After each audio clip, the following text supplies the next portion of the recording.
It was all these things in one, entrepreneurship was. I think entrepreneurship could be a communal experience. You weren't meant to do this on your own and in isolation and by yourself. Hello and welcome to Architecture Beyond. I'm Brandon Gibbs, your host, and today with me have a entrepreneur, a leader, speaker, and currently CEO of the Nashville Entrepreneur Center, Sam Davidson. Sam, welcome to the show. Hey, you bet. Thanks for having me. Excited to be here. So I was always inspired about entrepreneurship because it's more the creative side of business, and this podcast is a very much architecture inspired, being myself an architect. However, entrepreneurship is also part of, architects who are starting a firm, or if we work for entrepreneurs. Can you share sort of that journey for you, a little backstory, how you got into entrepreneurship? Yeah, for me, it was kind of accidental, and I'll tell you what I mean by that. I mean, I didn't study it in college. I wasn't the kid who had the lemonade stand when they were 3 years old or 7 years old or whatever. And it wasn't like, that's what I'm going to be. I didn't major in business. In fact, I took one business class in college. That was it. But finished college, moved back to Nashville where I grew up, needed a job, worked in hotel management, not what I wanted to do, not passionate about it, but it paid the bills. And I tell that part of the story because that is where I ended up getting my business training in that management position. Learned how to sell, how to manage a P&L, how to hire, how to fire, customer service, you name it. But really wanted to work in the nonprofit space. And so spent a lot of my time, like in that first job in my career, trying to get out of that job and get into the nonprofit sector. I finally did after a couple of years. And that was where, after a few months, working alongside a friend of mine named Steven, we came up with an idea for a company. And really, it was meant to be to kind of solve a problem that we had. So we were working for a youth services nonprofit, and we wanted more young people engaged as volunteers, as donors, as supporters in some way. But now, this is all the way back in 2006, when technology was vastly different, communication was different, but most importantly, you had your first generation of millennials finishing college. And that's important because those were some of the first people who were programmed with causes and volunteerism kind of into their DNA almost. And they were more prone to give back, but they didn't know how to do it. And nonprofits weren't up on these new tools known as social media. And so we said, well, can we make those two meet? And so my friend Steven and I launched a content-driven website that kind of doubled as a little social networking site to have those two groups meet. Can millennials find causes they care about? And so that brand was called Cool People Care, and it launched in 2006 as a digital platform and grew pretty quickly. And I kind of looked around after a little bit and was like, well, if this is entrepreneurship, this is what I want to do. I don't know that it's always this concept or this idea of this company, but this is kind of fun. And for me, it was the first time in my career, or really, again, my career was very short at that point, but kind of my adult life, where I was like, I want to do this, because I think it allowed for some of the skills that I have, the things that I was passionate about, of connecting people, of taking an idea, turning it into reality, something out of nothing. Risk taking, managing risk, understanding risk, telling a story, marketing. It was all these things in one, entrepreneurship was. And I think that can be true for other people as well. So once I did that, like I said, I was hooked, but it wasn't like, let me always do more companies. It was just every time there was the same opportunity, here's a problem, can we solve it? Then I was like, well, yeah, I think we can. Let's invent a company to do that. No, that's very cool to connect the creating something from nothing, whereas a lot of people, definitely maybe in the design community, they might think business is like accounting, but like the creating something new is a very powerful aspect. Design is creating something. You have a blank paper, you have a blank canvas, you have a blank t-shirt. Like, what are you going to create there? So yeah, there's a lot of parallels. So you are originally from Tennessee, or? I was born in Florida and moved around a little bit. I lived in Mississippi for a year, but finally made it up to Tennessee when I was in grade school. And so I've been in the Nashville area for quite a while, and came back after college as well. I'm originally from Memphis, and my first time coming to Nashville was like, Nashville's a different city, like future. But when I came back in the 2013s, uh, that's when I definitely saw it totally change, and I'm seeing it's definitely for the better. So you were saying with cool people, um, that was, that was like sparked your drive into, and you continued that. I guess what inspired you to continue starting businesses in Yeah, I think it was entrepreneurship? the idea of I see a need, maybe that I have, or that I perceive a lot of Hmm. people have, and I think I can meet that need because I don't see another resource that can meet it as well as I think my idea could. And I think a lot of entrepreneurship can start like that. Was, hey, this doesn't exist. This kind of restaurant, this kind of consultancy, this kind of business, this kind of software, it doesn't exist. And gosh, I wish it did. And I think that's the seed that takes root in the heart and the mind and the soul of every entrepreneur. Was like, that doesn't exist, but I think it should. And if anybody's willing to entertain that thought, then congratulations, you have started your entrepreneurial journey. It doesn't mean that it's going to end the exact same way, or that as you progress, it's going to turn out exactly like you imagine when you just have that idea. A lot of things change, and appropriately so. But at least if you're willing to entertain that thought, then you're willing to go on this journey. So, after Cool People Care, I had the chance, and I've started two different branding and marketing consultancies. One of those I sold back to my co-founder, which he runs to this day. That was over a decade ago. And then one of those closed because the biggest of the four companies I started, Batch, started growing. And so we needed to focus on that. Our founding team did. And so that's the company, that my fourth company, the last company I started, that I ran for about 10 years before I then came over here to work at the EC. Which one of those was most memorable? Was it with experience or was it like the first time? Which one? Yeah. If you say they're like your children, you won't say one of them is not your favorite, but They're right. which one is That's the right. Yeah, and I best think one? they all have their own. Yeah, they all have their own ups, downs, all around. I mean, I think the interesting thing about entrepreneurship, and then I'll answer your question, is that research shows that the more times someone starts a company, or with each subsequent start, their odds of success increase because hopefully the mistakes you made with the first one you don't make with the second one, the third, etc. So you're more quickly on your way to success. And likewise, you sort of like your kids, the mistake you might make with your first kid, you won't make on the second. And so that's good, but it doesn't mean that you have to go start three, four, five, six companies. It just means that if you do, hopefully you learn. So for me, there was something I learned about each one. Um, Batch was definitely the one that grew the largest in terms of like any number you want to pick: revenue, customers, employees, vendors, reach, etc. It's the one that had an exit to a private equity company. So it's the one that, and it's the one that I most recent, and again because it was the biggest, like I was attached to. So yes, there's a fondness, there's a connection, there's a success level, of course, that I treasure, but it's also different each time. But some of that is because I'm different, right? I mean, that's true of any of us. We get older, maybe we have kids, or we're just at a different place in life, and different skills and passions and interests. So fine. So yeah, they are tough to compare, but I look at them as, man, each one was important because of the lessons learned. And I think one thing we tell our entrepreneurs here is to keep that in mind. Whatever their venture is, however it changes and maybe pivots, keep in mind that there's something you can learn and improve upon every single time. That's really important lesson. That growth and being able to Mm-hmm. adapt to new change. Um, I definitely want to get into the EC, but before then, I was, I was very piqued definitely by your publication, also in your writing. How does that tie in? Also, that's sort of speaking. How does that tie into your entrepreneurial journey? Each was an asset. I Mhm. didn't I didn't become an entrepreneur in order to become a speaker. I think some people do, or that's kind of the natural trajectory.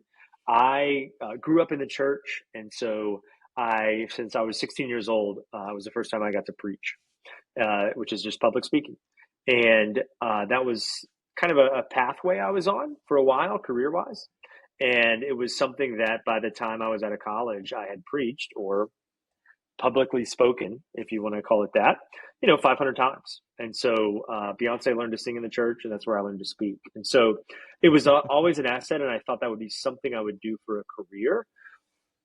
A couple things. I mean, just sort of laying it out there. My speaking career and income helped subsidize some of my entrepreneurial journeys where I didn't have to, because I was speaking, I didn't have to necessarily make all of my income from my startups. And so that can be an asset, but that also, even diversity of revenue streams is also equals a diversity of focus usually. And so like, hey, I can't work on the business today because I've got to fly to Texas to give a speech. So there's ups and downs to that. But I'm going to be on a stage in Texas with 500 people that are going to learn about the company. So again, you got to measure that. It's obviously an asset at the EC where I don't have a speaking career, unless there is that direct tie into the EC, which is always a benefit because people want to know what we're doing here. But it was definitely an asset, and there's no fear there. Not that I don't get nervous sometimes, but yeah, put me on a stage. Let me talk about entrepreneurship or my company or what we're doing. Absolutely. That's a good transition into the EC. The Nashville Entrepreneurship Center, which started in 2010, very visionary. I myself first heard of the Nashville Entrepreneur Center in 2014. I sort of seen it grow and change over the years, and you were found in an extensive search, for someone who's visionary, who's qualified. I guess, could you tell us a little bit of the story of how you got involved and now leading the Nashville Entrepreneur Center to the future? I've always known about it. As an entrepreneur in Nashville, I knew it was a resource. So similar to you, it's something that I heard about since it started in its very first days. I remember, I'm talking to you from our main campus building here in close to downtown Nashville, which the EC has called home for about 10 years. And I remember I was here for the grand opening event. Because I knew it was a resource, but I myself as an entrepreneur didn't go through any formal programming, but knew about it as a resource, was a volunteer advisor here. And so I'd always been around it and appreciated what it did. And then when they were looking for a CEO last year and they had reached out and we started that conversation, it felt like a very natural fit. Because I think one thing I've appreciated and understood is that entrepreneurs, a lot of times you don't know what you don't know.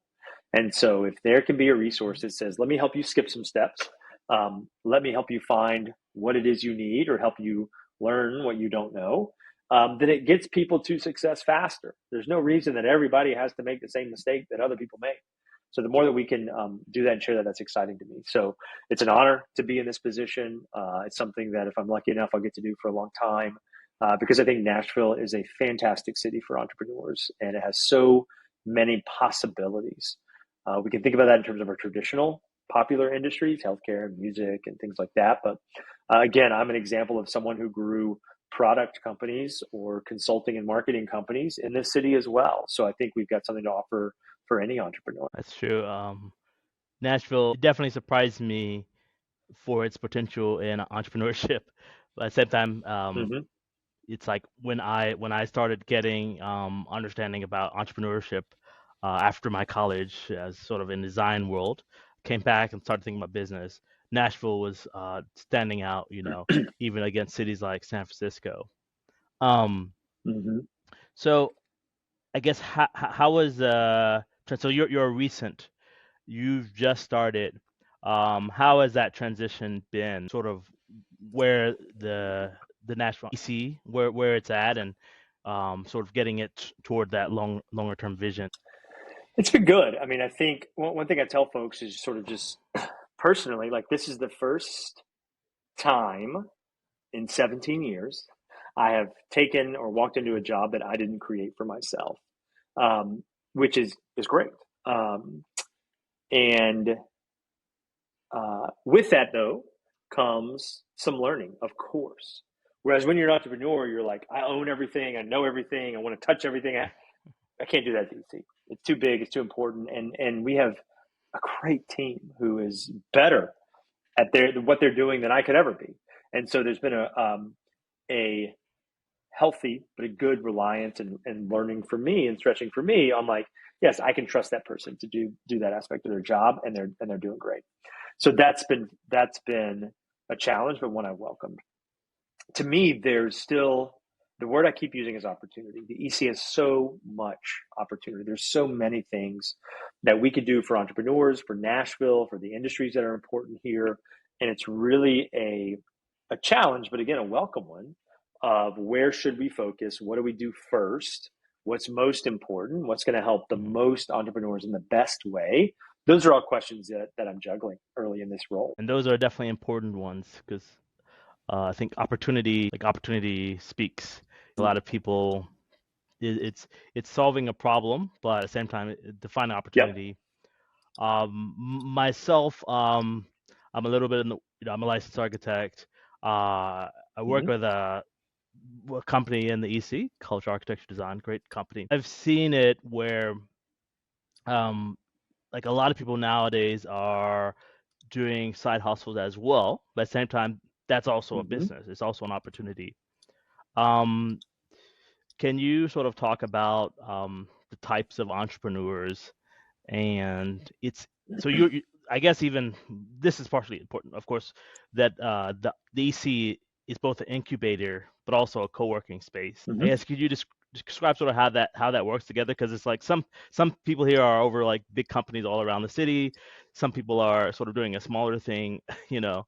How does the EC serve that, and I guess serve those two categories and I guess as many other categories of entrepreneurs.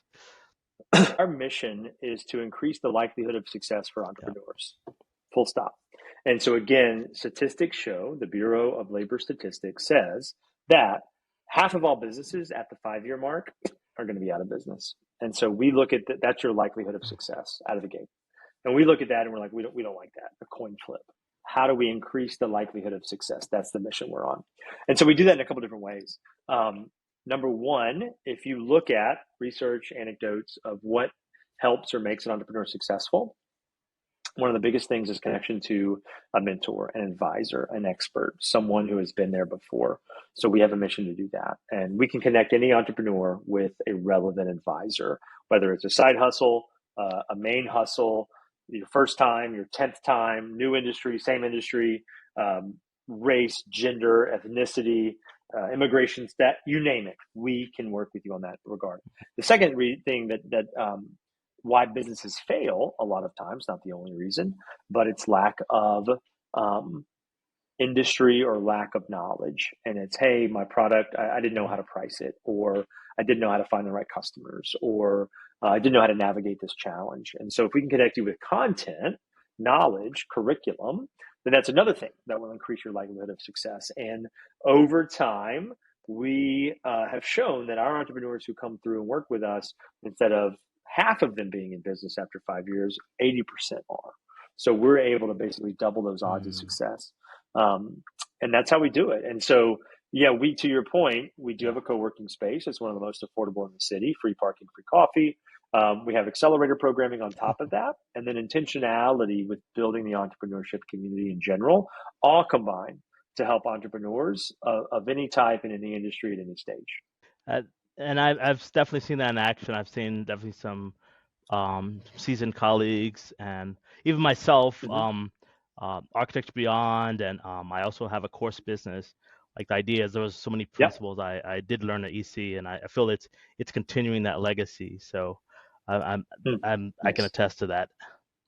Um, I guess what what programs are you most excited about at the EC? Because I've heard of several, and including Mm-hmm. ones that designers and design firms are part of.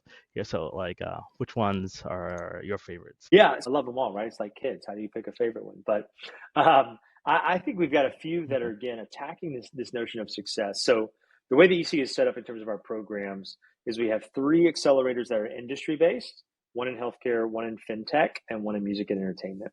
We have 2 accelerators that are stage based. So you're just starting. We have a Mhm. program called Pre-Flight, or you're an existing business that you're looking to really grow or make some key decisions. That's called In-Flight. And then we have one that is race and ethnicity based called Twin Day, which is for founders of color. That regardless of industry, regardless of stage, we want to provide those entrepreneurs the extra resources that we know they need. That they just again, research shows that their odds of success, as we're talking about 50-50 after 5 years. If you're a founder of color, it's even less in your favor than that. So we want to make sure we provide those resources. So Mm-hmm. each one of those does its own thing. I mean, I get excited being in, and again, even this in my time here, I've been in sessions of each of those, and they Mm-hmm. have their own electricity, their own energy.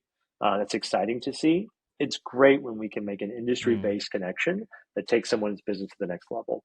It's also great when I see like an aha moment of somebody in pre-flight, in-flight, or twin day that's like, oh, I didn't think of my business that way, and because this advisor came in and helped me, now I can, and now I'm off to the next big thing. So they all bring their own energy, their own unique vantage point, and they're each meeting a need as well. Celebrating 1 year of insightful conversations, you're tuned into Architecture Beyond. This emerging podcast sheds light on life beyond architecture, featuring monthly guests from different backgrounds in and around the architecture world, creating impact beyond the studio. This episode is featuring seasoned entrepreneur and CEO of the Nashville Entrepreneur Center, Sam Davidson, sharing insights about entrepreneurship and community. This show is brought to you by I Am The Studio, a great resource for architects and designers to learn the best design software skills. Visit iamthestudio.com to learn more. I love the connection for the cause as well as your mission and helping entrepreneurs. You know, the idea is you're affecting beyond the community, because I think the truth is that entrepreneurs are giving life to their communities. So helping that one person with that vision, will help so many more people. That's really awesome. Absolutely. For someone just starting their entrepreneurial journey, which could be like an architect, could be a designer, or it could be, that's also included. What's the best piece of advice that you would give? One piece of advice I would give is build your network before you need it. So I'm a big believer in community. I often say that the height of my success is directly related to the depth of my community.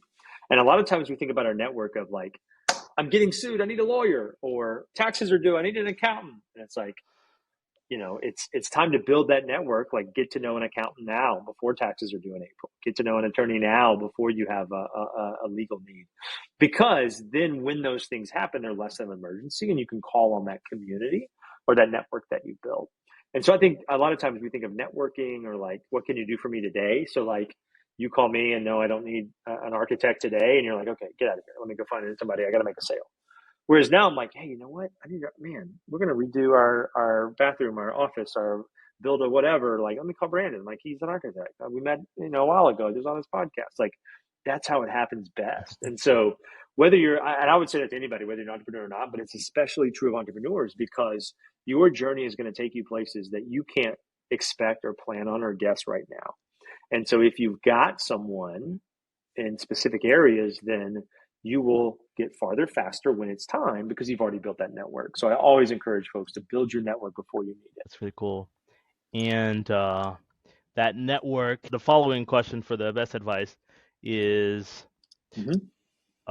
because for the design industry, actually, when people leave school, a lot of designers, they might think, oh, I can do someone's house, but they don't know anything about the business part. So like a lot of designers will like find out, they'll run into, oh, I don't have money. What's your best advice also about starting in terms of, should someone save? Should they get a loan? That's a big question, I know. Some of it depends on industry and it depends on like, how are you going to make your money? I think I would start there is how am I going to make money? Because you may think I'm going to make money by charging people a percentage of the project. I'm going to make money by charging people a flat fee, a retainer. Again, you can answer that first. And if you can't answer it, or if you have more than 3 answers, stop. Don't go forward. Because until you can know how am I going to make money, then we can't yet decide how we need to finance or last until we start making money. Because then you're like, well, if I got to last till I start making money, I don't have a way to make money. I don't know how long I need to finance it. So again, and obviously different businesses have different funding models. If I have a restaurant, I can't start making money until I open and start cooking food. And there's a lot of stuff I got to pay for before that. If I'm a consultancy or maybe an architect, I don't have to do anything until I make money. So again, it's understanding that business model, we would call it. But understanding, number one, how do I make money? And then how long do I have to last until I start making money? Then we can talk about how to fund it. I think sometimes entrepreneurs just think like, I'm good at architecture. I'm good at baking. I'm Hmm. good at fill in the blank. I'm going to start a business and I'm going to quit my job. And if I run out of cash, I'll use my credit cards or I'll take out a loan or a second mortgage or whatever. And then folks realize like, well, I didn't really have a plan. And now you're, get Mm-hmm. debt that you may or may not be able to handle, or you've got to go back and take a job, a day job, a real job until you can pay off your debt and then try this again. So some of what we do here is helping people understand that of when is it time to take the leap. Sometimes we just think, man, I'm going to be an entrepreneur. Let me go jump. And it's like, don't jump yet. Let's have let's know that you're going to land in a safe spot when you jump. You absolutely will have to jump, but don't jump without a parachute. Don't jump if you don't know where you're going to land. Don't jump if, all those things you might tell somebody who's parachuting. So I think that's how I'd answer the financial question is let's answer some of those questions first. And then they'll be easier to answer. Do I get a loan? Do I raise capital? Do I self-fund this? Is it a side hustle for a while? Let's first talk about how you're going to make money to begin with. That's really key. I would say that probably connects to your pre-flight program the clearest, like Mm-hmm. someone who's like started versus picking up a crashed plane. Okay. Like I've told several friends about the pre-flight program for sure because of that. Yeah, great. And that idea. How does the Entrepreneurship Center support entrepreneurs in storytelling and communication? I feel that's connected to marketing, but at the same time, I'm hearing that a Mm-hmm. lot more. I think there's a few. I think one, we want to give space for that. So if you're an entrepreneur, sometimes telling your story is just telling it to a customer or an advisor or a potential collaborator or referral source. So telling your story isn't necessarily like put me on social media or get me in front of a room full of people. Sometimes telling your story is just me telling it to one other person. So we want to provide space for that. We do that with some of our co-working space and how do we facilitate those connections? Sometimes we want to help you tell your story. So we amplify that on our social media channels, mostly LinkedIn, but also Instagram, Facebook, X, other places. So there's that way to tell that story. And then sometimes telling your story is to a room full of people and it's standing up and pitching your idea. So, we're recording this at the end of January, at the beginning of February. Our latest pre-flight cohort will finish and they will end with a showcase night where they will tell their story to folks in the room about the progress they made, where their business is at, kind of what they think they need next. So that's another way we bring that to bear. So there's a lot of those options where we would just want to, if you provide the space, we are born with stories inside of us. We are storytelling animals. And so if you can provide space where people can tell it, they will show up and tell it for sure. It's the effect of communication versus the merely the substance. That's Yep. I'm hearing that because I guess as we talked, you mentioned the co-working. That actually is a Mm-hmm. very it seems like a new idea, but it's actually a very good idea, and it's been like really well done recently. Mm-hmm. Now a lot of entrepreneurs, of course, a lot of definitely designers are finding, hey, let me not just work out of my garage. Now we have the option of co-working space. Guess can you describe why I guess the benefits of the co-working space? You don't have to like sell it over just working at home or something, but how would you describe that as a benefit for co-working? Yeah, for us, I mean, I think entrepreneurship could be a communal experience. You weren't meant to do this on your own and in isolation and by yourself. So if we can contribute, if one way we can increase your likelihood of success is giving you space to come work and connect with other like-minded entrepreneurs, meaning, hey, everybody here working right now has a big idea they're chasing down, is taking some kind of risk, like I'm in the right spot. Cool. Because a lot of other co-working facilities may not focus on that like we do. Totally fine. They may cater to remote teams or regional office setups. Cool, great. We need that too. But we're focused on like let's fill this space with entrepreneurs because then if you're getting a cup of coffee at the same time I am, I'm like, Brandon, what are you working on? You're like, oh, I'm an architect. Here's what I'm doing. I'm like, man, that's so cool. I think I know somebody I can connect you with. Or, hey, have you ever thought about using so and so or trying this for your social media to grow that reach? And so there's just that serendipity that happens when we're in person. We intentionally keep our co-working affordable. So it's only $100 a month to drop in co-work here. that's cheaper than nearly every other place in the city, most places in the country. And that's intentional. As a nonprofit, we are structured as a nonprofit organization, so we can fundraise to support that and keep those rates low, because I think there's so many entrepreneurs who are like, I would love to connect with other people and potentially advisors and customers, but I'm bootstrapping this. It's my side hustle. Every penny matters. I've got this other life. I got a whole life to live. I can't devote everything to this. Like I guess I'll just stay in my house and do this by myself. And I don't think that has to be the case. So we intentionally keep that affordable and accessible, to get those entrepreneurs together to see what happens when they're in the same space. That's such a fitting purpose. It's a combo. It's not just co-working, it's co-working communities entrepreneurship. Right. And so it's a bit of networking in a more comfortable setting versus uncomfortable meeting of, introduce yourself. And you have lots of great events exactly at the EC. You have a very grand vision for Nashville as well in terms of entrepreneurship. I guess, can you share a little bit of that goal? Our vision here at the EC is to make Nashville the best place to start and grow a business. Another way to look at that is to make Nashville the most entrepreneurial city in America. I think there is a role that we play with the rest of the ecosystem. We're not going to do this alone, where someone who's not in Nashville says, all right, I got an idea for a company and I'm going to go to Nashville to start it. And they're going to leave where they are in order to do it, because we say when you come here, your likelihood of success is greater than another market because of the access to advisors, capital, customers, whatever that is. So we play a part in that. We're not the only player. We will take the lead, absolutely. But we want to proudly stand up, champion that, wave that flag, and show that Nashville can be a great place the best place to start and grow a business. Absolutely.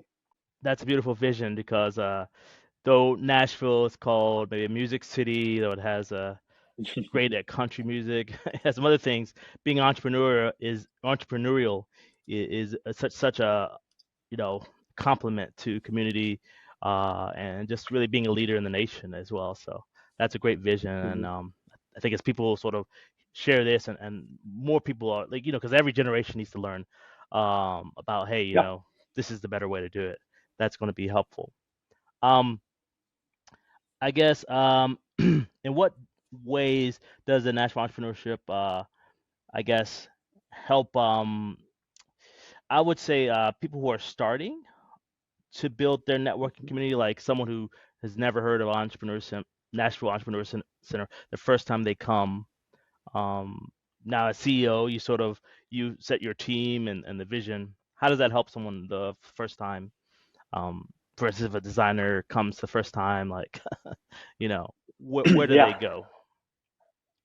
Yeah, I think the come on in, come on by. And again, I think we're in a world now where like your first step may not be, let me drive there and knock on there and walk in the door. Door's open, you knock on it, but come on in.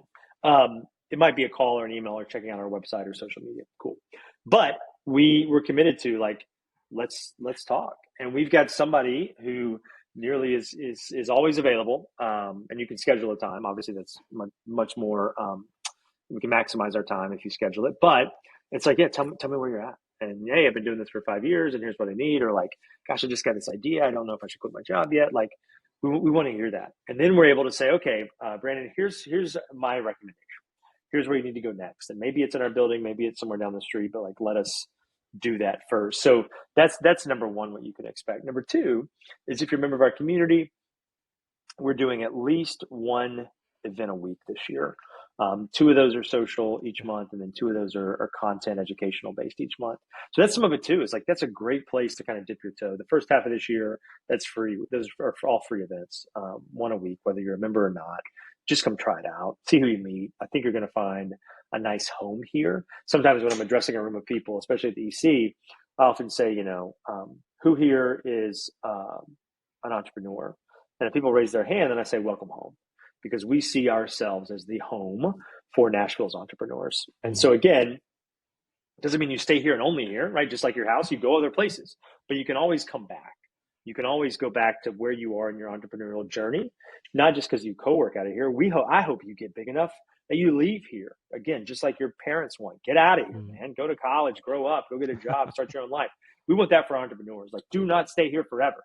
Get big enough and important enough where you've got to go get your own space. So that is the hope too, but it's still home. Still, when you go do that, like, still come back, because we've got events or opportunities for you to get involved on a different level now. Now that you grow your company to 50 people and you own your own office building, like, how awesome. Come back and inspire people who were like you 10 years ago. So that's where we want that total sort of cycle and connection with all of our entrepreneurs.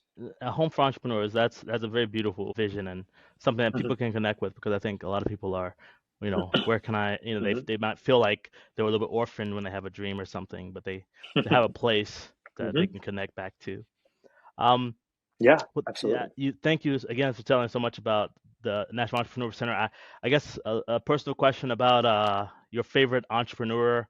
Who would you say or who is maybe inspired you the most as an entrepreneur? Man, that's a great question. And I'll answer it in a couple ways. One question I usually ask people, either when I'm speaking to a group, is just, who was the first entrepreneur that you knew, that you met, that you know? A lot of people, I answer that question by saying my grandfather. And again, I didn't know it at the time, because he wasn't like, I'm an entrepreneur. He was a farmer in rural Mississippi, and I would go to his farm, most Christmases, some couple of weeks in the summer. But Richard Lewis had pecan trees on his farm, and he had a working farm, and he had dairy and beef cattle and some other things for a while. But by the time I was there, my mom grew up on an actual working farm, but by the time I was alive and going down there, he had all these pecan trees, and he had Richard Lewis's pecan house. And it was a place, there was a sign out on the corner of the road, and if you were driving by that part of the county and you needed pecans, you'd go see Richard and you get pecans. And I just remember it. And my mom tells stories that when she was young, it was like, a general store almost. And by the time I was there, like, he just sold pecans, shelled, half shelled, unshelled by the pound. But it was a place where, like, that's an act of entrepreneurship. And I think back to that, and I've got a photo in my office over my shoulder there, of his pecan house as I remember it. And so, again, not because it's what he lived and did every day. He worked at university nearby. He had other ways of income that wasn't his primary income. But just understanding this idea of, like, hey, here's an opportunity. And so I always like to see and hear stories of, hey, here's an opportunity of someone who's doing that. When I was at Batch, what made Batch different as a corporate gift company was that most of its supply chain was from smaller, very small businesses. And so I got the chance over a decade to hear a lot of those entrepreneurial stories. And some people were like, hey, I started making this product because it was my grandmother's recipe, or, hey, I started making this because it was a way to connect with my son. And they might have a different exit or a dream of, like, I want to sell this and make a bunch of money and go live at the beach. Or some people's like, I want to grow this and be able to give it to my kids, and, as a great way to set them up. So I think each entrepreneurial story is so unique, but I think if anybody listening can think of who is that first entrepreneur, there's probably some lesson of inspiration there that can fuel you on your journey too. It's true, and it's even truer that helps with that idea of the mentorship. The idea is if you don't have a strong, entrepreneurship figure, maybe that's someone that's a reason to get that mentor to just build that up. Yeah, I absolutely. have a question about sort of just thinking about the future, the trends. Now there's a lot of AI. If you're seeing sort of trends for the future that would affect entrepreneurs, people getting into business, what do you think is the most pressing thing? Because I know maybe a lot of people are thinking AI, but what are your thoughts on that? The trends, what's important? Yeah, AI, of course, why not? And I think especially where I talk about AI with entrepreneurs, across industries, because some specific industries may have more, very fine or detailed applications of it. But I think in general, why wouldn't you at least try a tool that can help you go further faster? And AI is promising to do that. Maybe it's fully there in some cases, maybe not. So yeah, I think that's going to be one. I mean, I wouldn't call it a trend. It's always been around, but the notion of community, there are trends related to communities and growing a community, and regardless of industry and size and scope, like having a core community of customers, vendors, supporters, you name it, is going to be important. I think competition is always going to be something. Again, is that a trend? Well, no, not really, because it's always been an element. But thinking about who your competition is and not your direct competition. When I get a chance to talk to entrepreneurs about competition, yes, if you're Coke, Pepsi's your competition. But if you're Coke, Gatorade or Jack Daniels or like any other drink is your competition, or no drink is your competition. For some reason, people just don't drink anything. So I think it's that too. If you're starting a business, and this is where the trend comes in, is if you're trying to get people's attention because you're a content creator, then it's not just who else is, let's say you're a writer, a poet, then it's not just who else is reading poetry, but your competition is whatever takes my attention, my free time away from reading poetry. So that's social media, it's TV shows, it's whatever. Not that you can beat that competition, but to be mindful of that. And so I do think entrepreneurs need to be aware of what else is happening in the culture to understand what might be taking their customers' discretionary spending away from your product, time and attention away from your product or company, understanding what other trends are out there, because then you can either play with them and ride that wave, or you can try to fight against that wave. And there's merit to both of those. But when it comes to technology or trends, like pay attention to what's happening, because it's going to probably impact your business one way or another. Very important. And it's also important for sharing people who are just one thing they're focused on. Think about community, think about competition. Like even though they might be evergreen, there are new trends that could affect what you're doing. Absolutely. I did have an interest, as you are an author, you've written some very valuable books. Would you recommend any book for entrepreneurs to sort of a leading? Yeah, there's a couple out there that I'll share. Do well. Yeah. And there's some out there, like there's one, so the book that I always recommend, I don't care who you are, what you do, but I reread it every January. I'm reading it right now, is Atomic Habits by James Clear. I've read it 5 times, and it's just such a helpful tool of how you can create systems and habits in your own life to be more productive, to get more done, but especially to get more done of what matters and to not be distracted. So I always recommend Atomic Habits. What's that name? What's Atomic that name Habits again? By Atomic it was written by Habits. James Clear. Okay. And then the two kind of business specific books, or like things that relate to entrepreneurship that I find valuable. And there's a lot. I'm a big reader. Again, you can see behind me. But Good to Great by Jim Collins. Very research book, very meticulous, but a lot of lessons in there for entrepreneurs. It focuses on big companies that really dominated their industry, but even as a startup, there's some lessons you can learn. And the third piece I will say is by Michael Gerber, and the book is called The E-Myth Revisited. And that's especially for entrepreneurs, because it helps entrepreneurs kind of get above or beyond their business, where if you're a baker or you run a bakery, you can think like, I'm going to go bake the cupcakes every single day and just make more batter and put them in the oven over and over again. And then you look up and you're like, gosh, why haven't we grown, or why aren't we improving? And so that's a really good framework, a very useful book to help you think about how do you hire a baker so you can work on the bakery. So again, any of those 3 are great reads for entrepreneurs, I think. Yeah, those are great books. I definitely got so much out from Michael Gerber. I think this interview has been so much valuable. Just even presenting new things that Nashville Entrepreneur Center is doing, and also just rehashing that entrepreneurial vision. Where can people sort of find you and find out about the things that you're working on with the Nashville Entrepreneurship Center? Yeah. How can they get involved? That's a great question. So please look up what we're doing at ec.co. So on the www.ec.co, that's where you can learn about everything we're doing here. Sign up for our email newsletter. Every other week, we send a newsletter out just about what's going on.